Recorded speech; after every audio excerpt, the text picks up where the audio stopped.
I am joined by Robert Griffin III, James White, Field Yates Minakaims. All right, so first play we're going to look at, 2nd and 2, one of the Patriots' first offensive plays.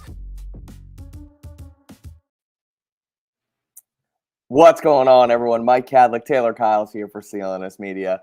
Back with our post-game show following the Patriots' 20-10 preseason finale loss to the Commanders. We're powered by Game Time and Prize Picks. We'll hear from them a little bit later. But before we do any and all of that, Taylor, we need to talk about what the heck just happened to the Patriots down in Landover, Maryland. Because, look, there was clearly some ups. There was clearly some downs. And we're going to get to all of it right here. And I think the right thing to do, the smart thing to do, is to just rip the Band-Aid right off the top and talk about the offensive line. Because, look, Drake Maye was great, and we'll get to his throws. We'll get to how much he shined.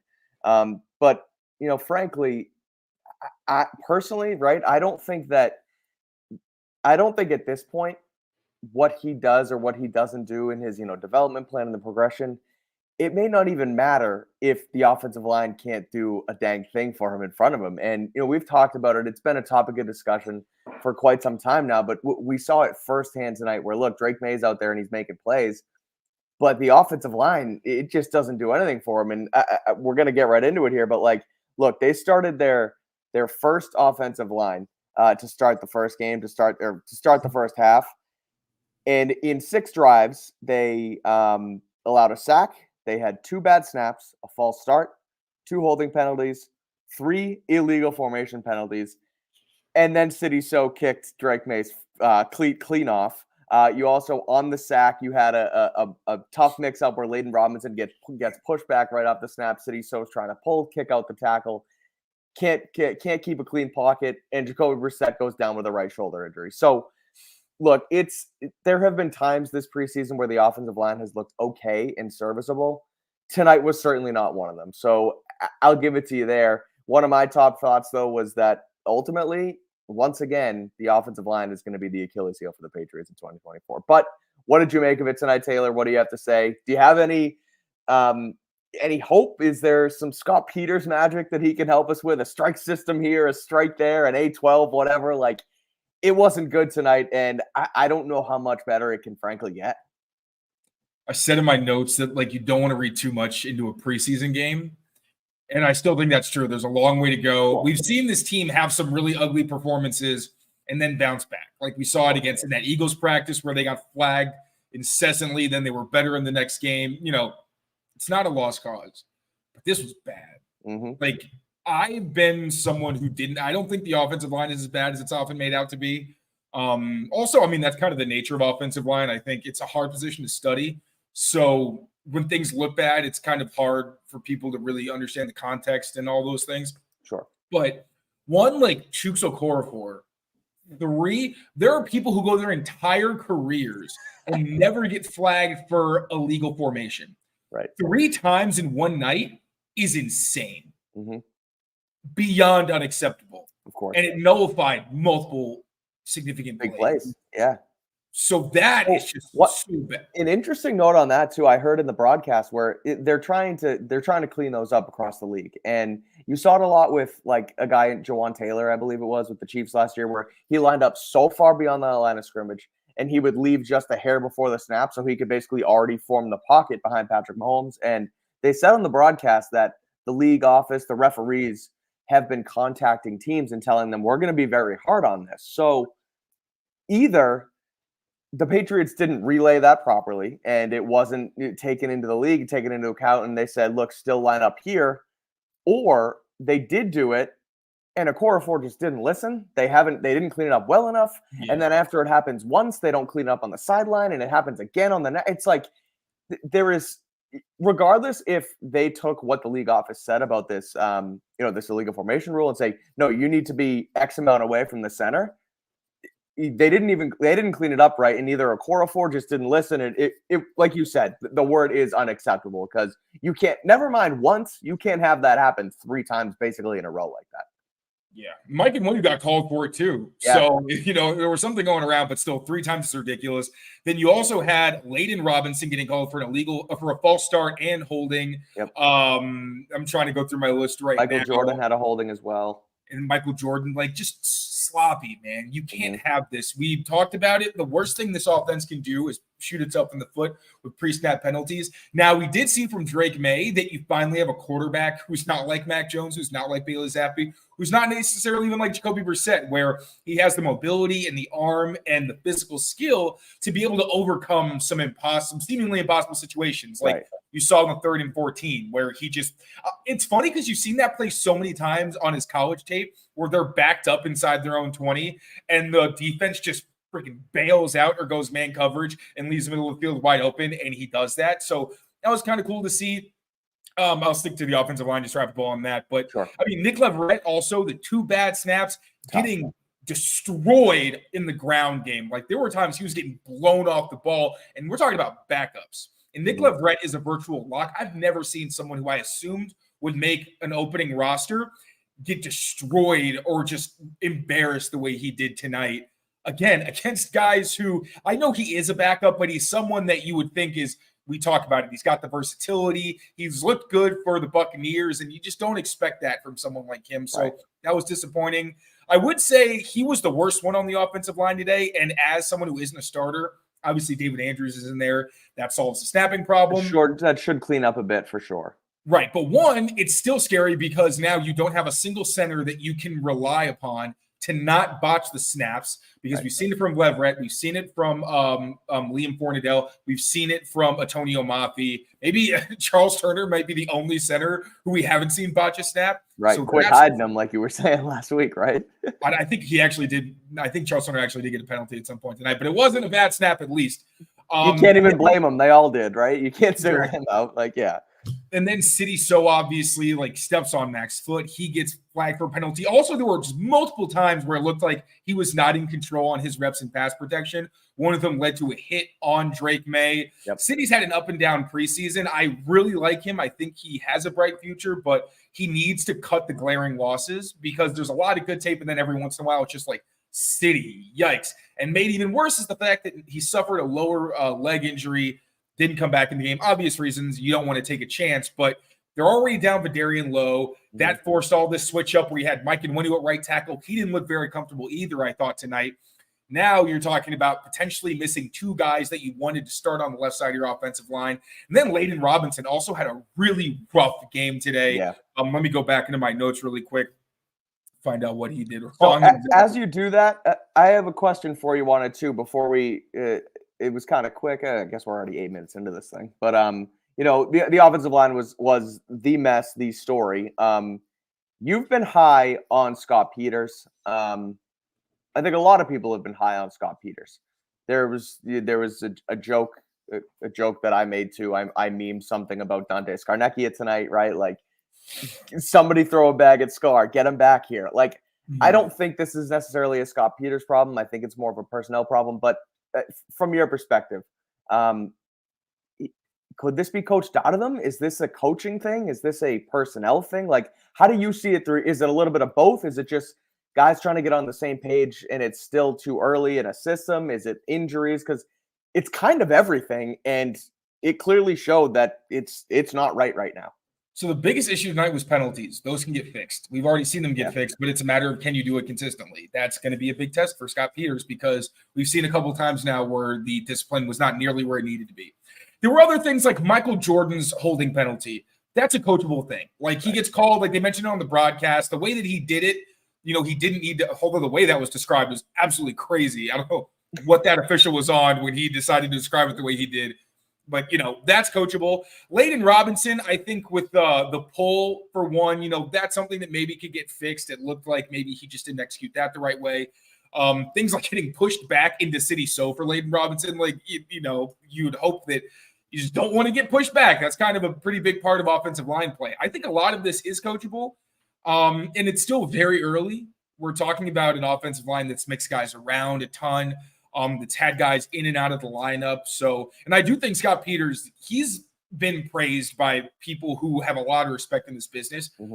I don't think he's some guy where, you know, we need to necessarily worry that he's not qualified or anything like that, but he is going to have to prove that he can overcome some of these struggles. I do think they're coachable. But a lot of it's going to have to do with health. Like, can you put Mike Nwanu back at guard where he belongs so he's not put in a position where he's not that comfortable? Right. Maybe Chuks Okorafor. I don't know if it's a left versus right thing with him necessarily, but he has been inconsistent this preseason, so you want to see better from him.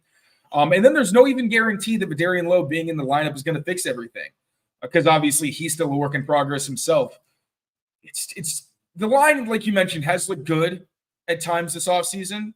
Particularly the interior is their strength. But when you're seeing Leighton Robinson and City Stowe struggle, when it seemed like they were battling for a spot, right, it does give you some reason for pause. So I think health will work. You put Mike Nwanu where he thrives, get David Andrew back in the lineup, maybe put Chuks Okorafor where he's most comfortable. But yeah, there's a lot of things they got to figure out before week 1.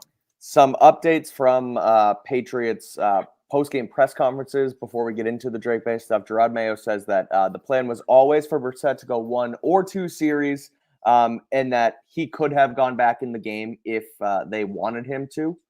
With that shoulder injury, which we talked about, he gets sacked on that play when Leighton Robinson gets put back into on the pull, and I forget, KJ Henry comes in and mucks Jacoby Brissett, and he lands on his left shoulder, but then crunches his right shoulder on top of him. You could see him wincing. But again, they say that Brissett could have gone back in the game. They're going to see how he feels tomorrow. He also adds that the offensive line, he thinks it is a concern, but that the issue is a lack of discipline more than the X's and O's. Also says that, interestingly, Drake Maye is 100% our second best quarterback on our roster right now in terms of who would be the backup if Brissett got hurt. Okay. So it's kind of a loaded question where I don't think he's necessarily saying that Brissett's 100% the best guy, but when asked if Maye would be the backup, he basically said yes, but then said, next question, I'm not sure. I'm not sure until I watch the film when asked if he would end up being the true backup should Brissett not be able to play week 1. So we'll see where that all lands. But let's talk about Drake Maye. Some quotes from him. Drake Maye real quick says, I think I'm ready for whatever this football team asks of me. Credits KJ Osborne's adjustment on the touchdown that had Gall called back, which an outstanding throw from Maye, rolling to his left, off platform. Yes, KJ Osborne was wide open, but KJ Osborne also didn't have to adjust to the ball whatsoever. He was sitting there, got off coverage, and Maye puts it right on his chest to score a touchdown. So, look, Taylor, Maye was awesome tonight. He was 13 of 20 for 126 yards, a touchdown, had 17 yards on the ground on that awesome 3rd and 14 scramble for a first down, where on that entire drive, his first drive, he basically went 100 yards after he was backed up by Nick Leverett, went 100 yards with every other play being basically a mistake, throws that ball across the middle to Jalen Polk, finds Kevin Harris on the outlet for a touchdown where, look, it kind of, from the outside looking in, it kind of looks like an easy hitch route where Harris was just there, but he slung that thing in there just as the defender was closing in, and then Harris makes a nice move for the touchdown. Go ahead. And even more to that point, he actually made that throw twice. That was one where JT O'Sullivan and Dan Orlovsky both criticized him last week for being an empty, and he ended up scrambling when he had soft coverage on the outside. Typically against that look, you're just going to throw the hitch for the easy yards. He missed it last week, and it's another example where you see another week, Drake Maye shows progress where he didn't do something well previously and improved. Both of those outlet throws to Kevin Harris, I think there were 2 on that drive, were the exact same empty Haas concept. So it was cool to see that from Drake, taking what he learns in the classroom. And as we've heard, he goes out and applies it to the field. Yeah. So look, the kid was awesome. I think at this point, for me anyway, there's not really a question about who's the better quarterback on this team between Drake Maye and Jacoby Brissett. I mean, yes, Brissett hasn't had a ton of opportunity. Drake Maye has had more opportunity, but every time he's gotten out there, he's shined. They've scored points with Drake Maye under center. And I wrote it as sort of my final thought in my post-game column, where it's not Maye that's going to dictate when he's ready anymore. It's the guys around him. I think tonight showed again that he's ready to run an NFL offense. Now, there are some caveats, and I think Devin McCourty went back to it a couple times during the game when Tirico and Collinsworth went to him in studio saying that they're gonna take their time, and these are vanilla defenses, and he is doing this against 2s and 3s. So it's not like there's not going to be a learning curve for Drake Maye. But look, I went into tonight saying I didn't think there was a chance that Maye could unseat Brissett. I think what he did and what happened to Jacoby was just about at the best he could do with the guys around him and the opportunity he was given tonight. I think he looked really good. I know there was a few missed throws that I saw you tweet about a couple, but like overall, really good stuff from the number 3 overall pick. Thought it was good from both of the top quarterbacks, honestly. Jacoby had that one miss early to Antonio Gibson, but later he found him as the outlet receiver against the zero blitz where the guy wasn't even covered. Then he throws a very catchable deep ball to KJ Osborne that for some reason he goes and tries to get with one hand. Like that was a dime. It's one of those things with Jacoby where I think the biggest difference is you see that Drake can make plays on his own and really maximizes and threatens every yard of the field, whereas Jacoby, he needs a little bit more help. But then you have things like that where the offensive line is hurting him. Like he gets smashed on a play-action dropback where you wouldn't even assume that he gets touched if the ball comes out on time. And then, again, a deep throw that's on the money and his guy doesn't come up with it. So I know it's so easy to be like Drake Maye is the guy, but I think there's also plenty of reason for Alex Van Pelt to want Jacoby Brissett out there. It's just difficult when there's so many things that aren't working with him. And then you say, oh, well, Drake Maye maximizes the offense, but then Drake Maye has to take a couple hits because of the offensive line as well. And Gerard Mayo said that the offensive line won't dictate whether or not Drake Maye starts. I've been saying that unless the line is atrocious, I don't really think it should be that big of a deal because Maye can make the offensive line look better than it is. But after seeing some of the hits he took tonight, I'm like, yeah, if you're going to play like this, then no, I do not want Drake Maye out there potentially getting hurt because I didn't think the offensive line would have the type of losses they had that were just so ugly and Maye's getting like rocked. I'm thinking, the pocket's usually clear, but Maye has to maybe navigate some edge pressure, step up into the pocket, do his kind of thing like that, but not interior hits where guys are like hitting his hand. And apparently like he was kind of shaking it off after taking one hit. I think that was when City So allowed pressure. So, I mean, yeah, I agree. Drake was awesome. I wrote that he had a Herculean effort and somebody in the comments was like, oh my God, quit kissing his ass. I'm like, what would you call that? He's getting, there's penalties holding him back. There's guys not doing their jobs. And then against all odds, he's still putting them in position to score and make plays. I don't know what else you call what Drake Maye did tonight. Like you said, he wasn't perfect. He had the turnover-worthy play on the deep throw where it went through a defender's hands. Those are some of the deep throws that you don't want to see from Maye because every once in a while in college, he would have some crazy misses downfield where it was so inaccurate. Didn't really have a chance at catching it. But you're like in the NFL, you're hoping that the defender's not in the area because they'll make you pay for that. He had one of those. He also had the hospital ball, the Jalen Polk, where I see what he was trying to do, but it's one of those you're like, Drake, cut it. Like you don't. There was an angle behind him on that throw where it looked like he might not have even seen the second safety behind him. Right. Almost like he was just dropping in the bucket right behind the linebacker that was there. But then he just got smashed, and it looked like there was a clip where he went up to Polk on the side and was like, "Hey, I didn't mean to do that." Like blah blah. But you're right. You can't be putting your guys in harm's way like that. But you mentioned too, like the idea that you can't put him out there because of the offensive line, and I agree. You don't want him to get injured, and it had to be abysmal, and it was abysmal. But he did make them look that much better. Like he looked better behind the crummy offensive line. And again, Brissett, I don't want to take a ton away from him because he didn't get any help. But the way he was still moving around in the pocket, like scrambling around guys, he makes the first down run. Even the throw that I mentioned before to Polk, where there was a guy kind of screaming off the edge, and he read Okorafor's block on it, stepped up, stepped left, set his feet, and threw. And Collinsworth, they were saying on the broadcast, like, this guy's footwork ain't that bad. Collinsworth was giving him the Mahomes treatment. It was it was. Collinsworth was also giving Joe Milton the Mahomes treatment. Oh, yeah, that was what I was thinking. No, Joe Milton, it was bad.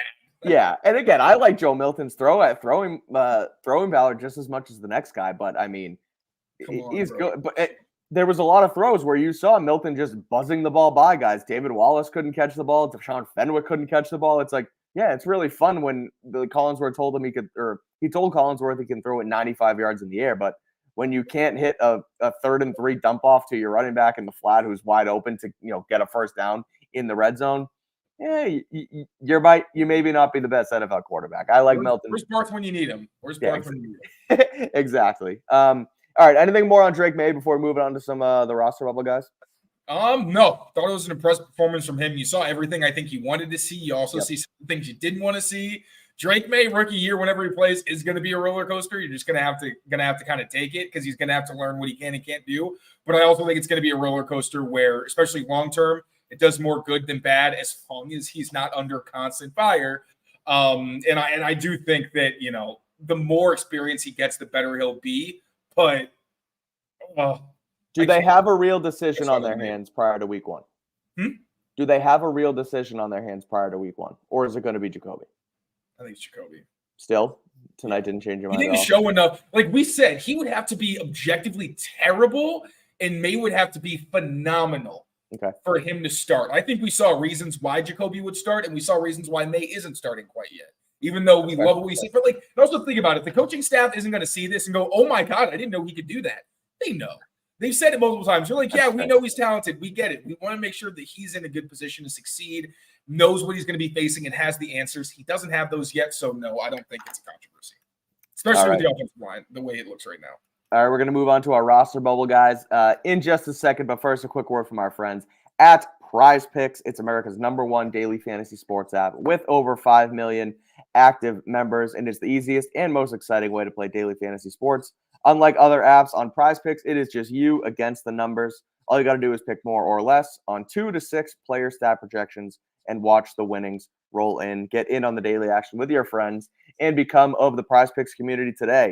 If you sign up today, you can get a $50 bonus instantly when you play just $5. You don't even need to win to receive it. It's guaranteed. You can win up to 100 times your money with as little as 4 correct picks, turning $10 into $1,000. So if you think Tyreek Hill will get more than 90.5 yards in week 1, Aaron Jones more than 66.5, cook up those hot takes with your friends and win real money this football season when you and your crew run your game on Prize Picks. Prize Picks is available in more than 30 states across the country, including California, Texas, and Georgia. So head over there today.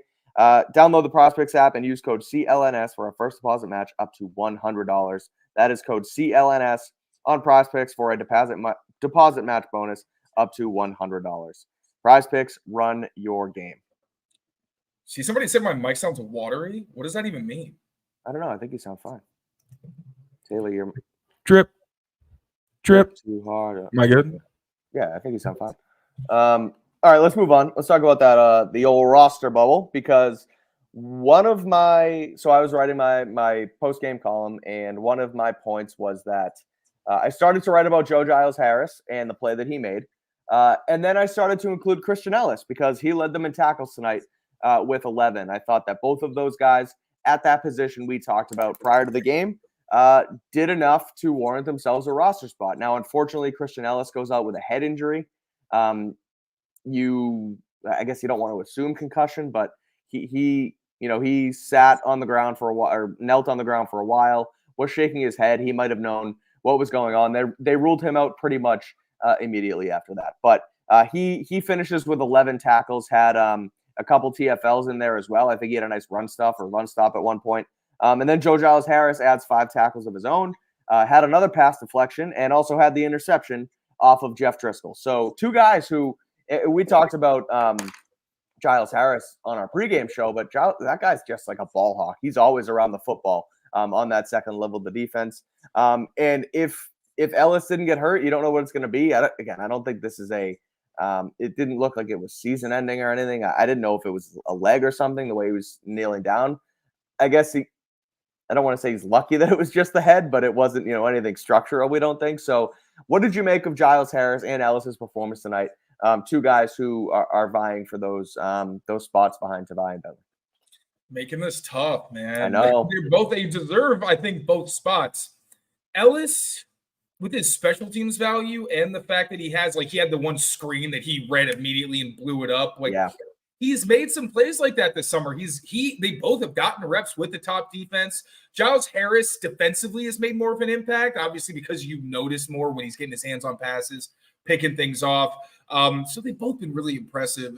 You hope that Ellis's injury doesn't have any factor in whether or not he makes the roster. I personally still think that he's going to make it, and Giles Harris, because he's spent time on practice squads, will probably land there. I can also see Giles Harris not making it and being like, you know what, I want to test it out and see if I can get maybe some kind of depth or rotational role somewhere. But both guys, impressive nights. Giles Harris, especially with that interception, man, that was dope. He's been doing that all summer. I still give the slight edge to Christian Ellis because he's younger. He is better on special teams. But both guys had really good nights. Also, I'll throw Marco Wilson into that bucket in terms of like bubble defenders. That was one of my top takeaways, was that the bubble guys stood out. The first drive, you think he's going to get a penalty on him, but he turned out he kind of pulled whoever was against Javon. Oh, who was it?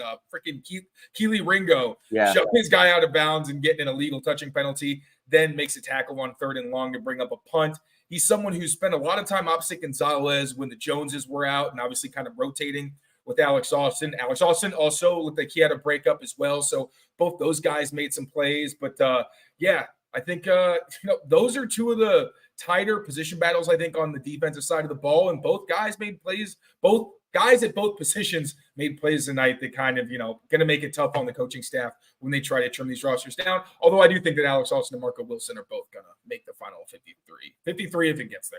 A couple more stat lines on the defensive side of the football on some of those bubble guys we talked about. Del Pettis, 5 tackles. Sean Wade, 5 tackles, 1 tackle for a loss as well. Again, we mentioned Joe Giles Harris. Sam Roberts had 11 tackles tonight. Not too shabby. Sam Roberts did? Really? Yeah, he did. And now that's so a quiet one for him. I don't think he popped enough, I guess, to make the roster. We talked about him earlier this evening as well. But that stuff you kind of got to go. They'll go back and look at the film for that. But I want to move now to the offensive side of the ball for more roster bubble stuff. And it's Kayshon Boutte. Like, now I don't know. It's tough to tell because you don't see the opportunities they're dialing up for him. But someone who had a real opportunity tonight to sort of shine. He was their leading receiver heading into the night throughout the preseason. 6 catches for 70-something yards, I believe.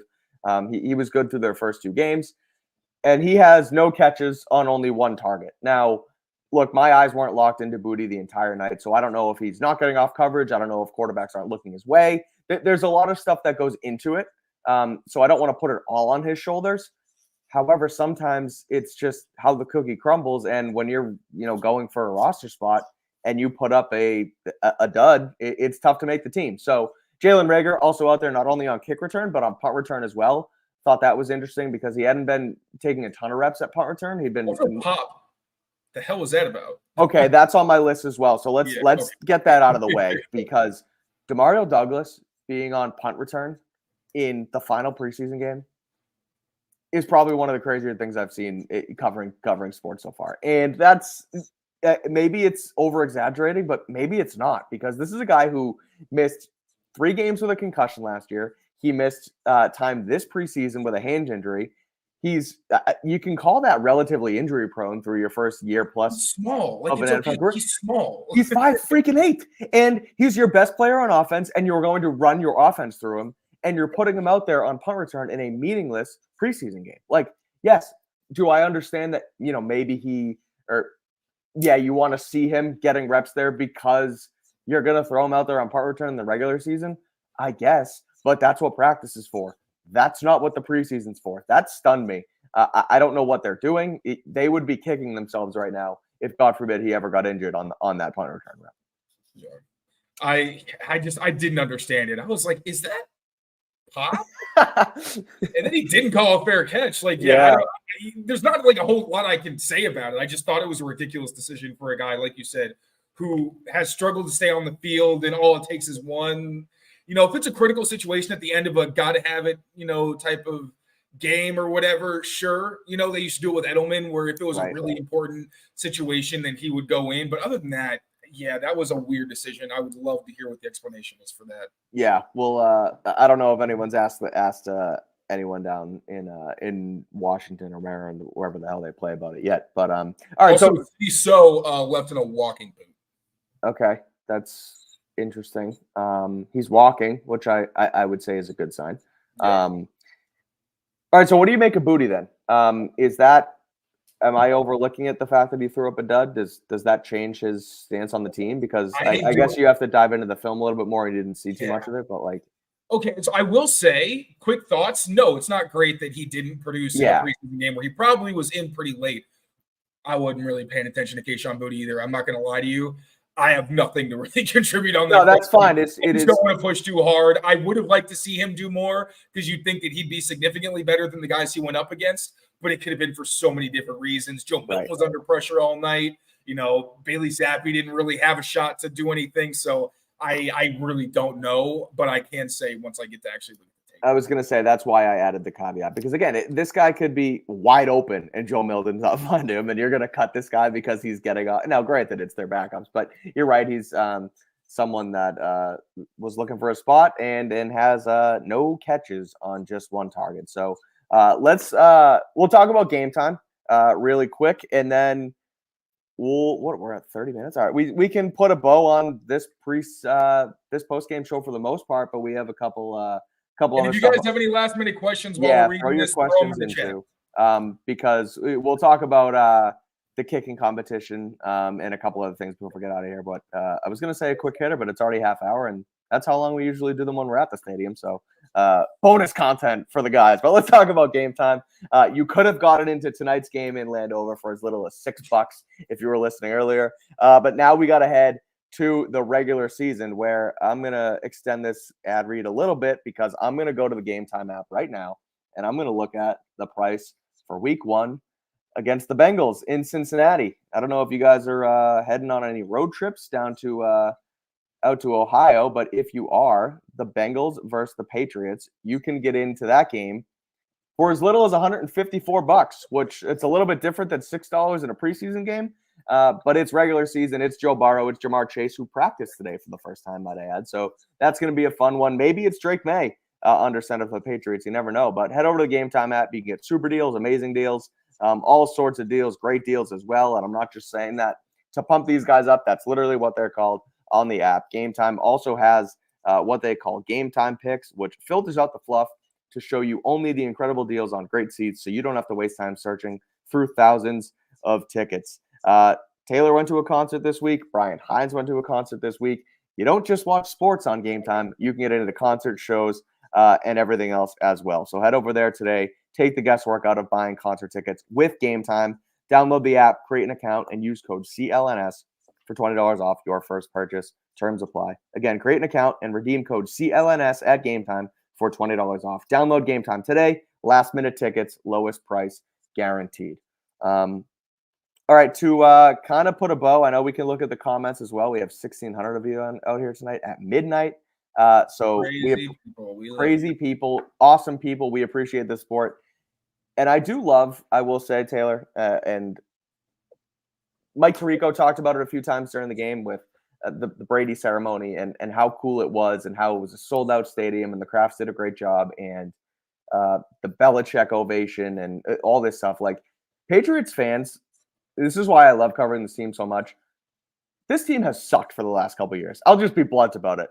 And yet they fill the chat. They pay attention. We have the largest beat in the country. Like, yes, Brady and Bill made everybody care so much, but to stick around and to be dedicated, it shows what great fans they are. And it's super fun. It's super cool. I was a fan. I'm still a fan. I love the Patriots. And you got to stick around and wait this thing out. And I think guys like Drake Maye gave us Drake Maye hit Javon Baker and Jalen Polk on a couple nice throws today. That's something. That 2-minute drive was looking it was for a while there. Yep. So long story short, we appreciate it. Thank you guys for tuning in for this long. 1,600 of you at the half-hour mark. We're going to wrap it up with a few quick notes that I have, Taylor, if you have anything else to add after as well. But David Wallace, a return man who's looking to make the roster on the back end, had 1 punt return for 11 yards and 4 kick returns for 102 yards total, averaging 25 and a half. Bryce Behringer, 2 touchbacks, two inside the 20. And then the one thing that I want to add on special teams as well is the kicking competition. Chad Ryland gets his first field goal attempt and hits it from 38 yards tonight. Joey Sly goes 0 for 2, but they trotted him out there from like 60 plus, I think, on both of them. So I don't think people realized that they were both 60 plus. Because I understand with field goals, sometimes it drives over. Your head's not really there when they're doing it. This did not affect Joey Sly's job security. I don't think so either. I still think it's Sly. Do you think tonight changed that at all? No. I think that he's locked in. I think that if he had made a 60-yarder, it would have just locked him in, like swallow the key if you want. But yeah, no, he's fine. Wow, the chat really is against Joey Sly tonight. What the heck are you guys doing? Guys, they were from 60 plus. Give the guy a break. It would have been nice if he made them, but I'm not doing. It's not freaking Justin Tucker. Like, yeah, right. Let's relax a little bit here. Oh, that's so funny. Interesting hill to die on for some of you silly folk. If Brissett is hampered, they might keep Zappy. I still don't see them keeping 4 quarterbacks, and I think Joe Milton's probably still the guy. I don't. Would Joe Milton clear waivers after tonight? Genuinely terrified about the offensive line situation. There's no way that Zappy. We've said it. I think he makes the practice squad. I don't know that any other team is going to value him more than the Patriots will to let him on their opening roster. Or claim him or whatever. Because if they claim him, he has to be on the roster for like 3 or 4 weeks. Isn't that it? Yeah, I believe so. Something like that. So yeah, I just don't think they would do that with Zappy. Although I'm not gonna. Maybe before this game, I would have kind of laughed at the idea of him sticking around in any capacity. Not sticking around in any capacity, but like playing over Drake Maye, I probably would have laughed at. I said before the show, he's maybe if I don't want to put this into the universe, but like. If something happened, if something would happen, I wouldn't hate like Zappy going in over Milton. I think that makes sense. I agree. But now after what I saw today, I wouldn't hate if Zappy wound up playing like 1 or 2 games because they need to get the offensive line figured out. Yeah. Worst case scenario, but I still don't think he makes the opening roster. I like this comment. It's not Brady and Belichick who keep these guys around. It's Kadlick and Kyles. That's why we stay. We appreciate you guys. It's this is super fun. Yeah, we enjoy this. Someone else said something. No, I don't think you're Pats fans only because of Brady and Belichick, but that they made it more fun to watch. I don't know. Is that Negan? If you're still watching, I want to know roughly how old you are and how long you've been watching the Patriots, because I'm curious if it was in fact Brady and Belichick. I started watching in 2010, 2009-ish, but really 2010. And then I actually was watching in 2011. So it is what it is. Sometimes you don't jump on the bandwagon till late.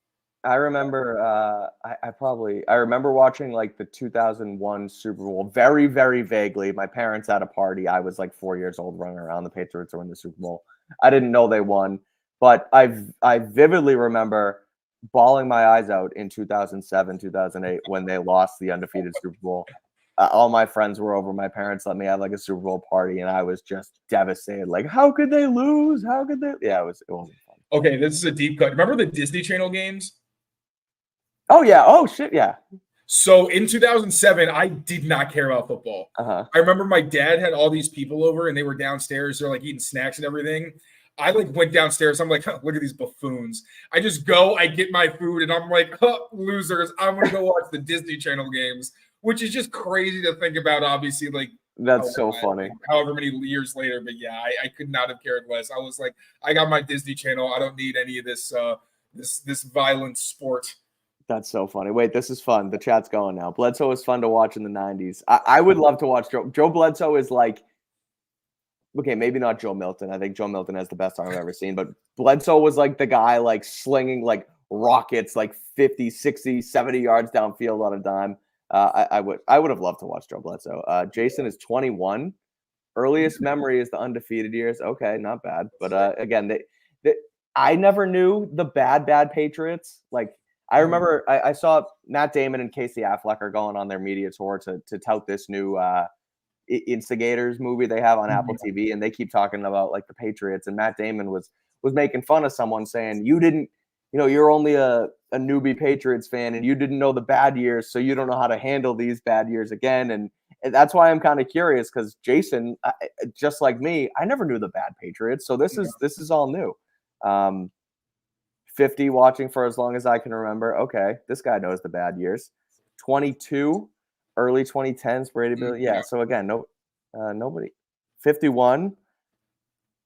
He remembers the 85 Bears. Okay, Mike Ditka. That's sick. My mom dated somebody on the 85 Bears. Really? Yeah. That's pretty cool. Her and her best friend. It was wild. That's so funny. Oh, quick, we got a Landers question. I like Matt Landers. He's a practice squad guy. He's not. Don't look too much into it. He's I wouldn't that either. Profile where they love he's a prototypical X. He's big. He's fast, but he doesn't have to catch the ball, and he's not really. great at it from what we've seen necessarily. So yeah, he'll be on the practice squad. I don't think he's going to make it. Had the flu and cried when they won in 20. Good for you, Sir Sponge 941. I'm just gonna throw everyone's throwing in all of their stuff. Someone said Joe Bledsoe. That's kind of funny. Watching since '92 and saw Bledsoe get drafted. Love it. Okay. This is good stuff. This is why I like interacting with the chat, because now you just sit here and hang out and you don't even have to actually go by a script. You know us, always scripted. Did I say Joe Bledsoe? Maybe No, I don't think so. Did I say Joe Bledsoe? If I did, I'm wrong. I did the Mac Maye thing the other day. So yeah, I think you did early in the show too. All right, 98 was when he started watching the Patriots. Okay, so this guy knows. So he doesn't really know the bad years. You were right there. It was, you saw a Kurt Warner Super Bowl, then you saw a Kurt Warner loss to the Patriots. Los 23. 2010s was his earliest memory. Wow. Deep dive. Okay, he's checked out. It's in the deep dive. Okay. I must have said Joe Bledsoe. I didn't mean Joe Bledsoe. I know who Drew Bledsoe. Maybe I just said it too fast. We talked about after the show how all my words just run into each other. But yeah, all right, that was a long enough chat rant. We're at the 41-minute mark. No, the chat saying I called him Joe Bledsoe. No, I didn't. It sounded like Joe. Thank you, guys. I'm talking too fast. All right. Well, I think it's time to wrap this up, Taylor. Any last thoughts on tonight's preseason game before we get into the regular season, the real deal, starting next week into the week after, before the Patriots take on the Cincinnati Bengals coming up on September 8th? They need help in the trenches and at tight end. They need some clever waiver claims, a lot of holes to fill on this roster just to really get them into the regular season in decent shape. But, still keeping the faith, still very early. Really, I think Mayo's right. It's discipline. Like, there are other smaller things that can get fixed. I don't think there's some lost cause, but you cannot get penalized the way they were on both sides of the ball. So yeah, it was tough. It was probably the worst showing I've seen from an offensive line in a long time.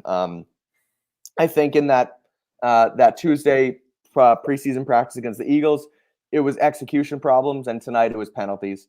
Which made it almost look that much worse. Like there was some bad stuff on the field, but to be that undisciplined this late into the summer, having to play football in a couple weeks, it's not a great look. So we'll see if they can clean it up. They have some time. There's 2 weeks officially until game 1 against the Cincinnati Bengals.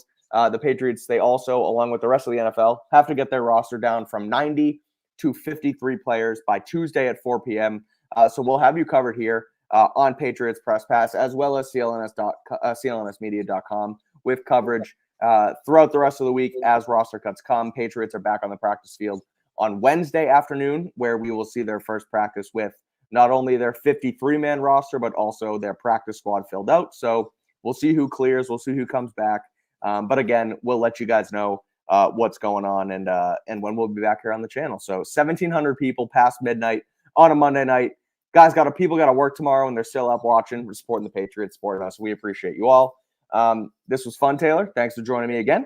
And we'll be back early this week. Again, we'll probably do a Tuesday show post roster cuts. But again, we'll keep you guys updated, and you'll see it here on the channel. So until next time, thank you for watching. Take care of yourselves. Take care of each other.